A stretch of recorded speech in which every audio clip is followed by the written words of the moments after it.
The start of the NFL football season, it is still about 5 months away. I know there's a countdown going around in my head. It's 134 days, 17 hours, 45 minutes, and now 38 seconds. He has that memorized. It's not actually on his screen Right to the in my left of brain. him. No, I wasn't reading that off a computer screen at all. No, NFL season, yeah, still a ways off, but the city of Cleveland is gearing up for something that's happening a whole lot sooner than that. The NFL draft going to be happening in Cleveland this week. And it's super exciting news, and fans can start to experience the fun on Thursday. And city officials really want visitors to know that they're open for business. Our Kara Coleman stopped by to see how they're preparing.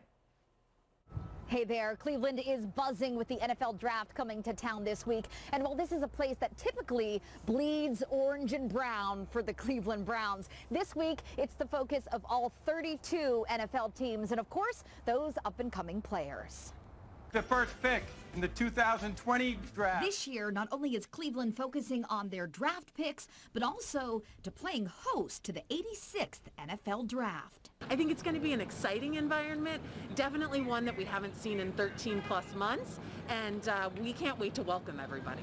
Whether it's a day trip or a jet over to Cleveland for the weekend, officials here say there's lots to do, and not just for football fans.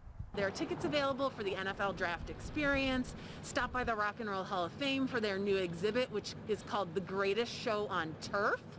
55 years of Super Bowl halftime shows.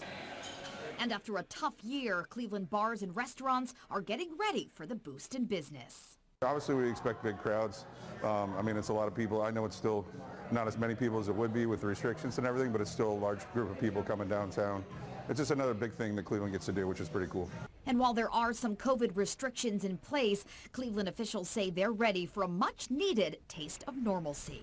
Cleveland can show the world that we can host a responsible and safe event, and hopefully it's just the beginning of the return of live events. And the NFL draft is typically a really exciting time for Browns fans. They perhaps in a typical year are looking forward to a more successful season. But remember, 2020 was a great year for the Browns. They made it to the playoffs for the first time in 18 years. So some extra excitement perhaps for Browns fans and really football fans everywhere. In Cleveland, Kara Coleman, Erie News Now. She looks pretty good next to that Browns helmet. She does. I think she's a Browns fan, right? Kidding. How dare you. Massive Steelers fan she is. Yeah, she and President Rob would say, no. All right, hey, if you're planning a trip to Cleveland for that draft, officials say you should visit thisiscleveland.com. You can find more information there. Tickets, COVID restrictions. Again, thisiscleveland.com, the place to go for that one.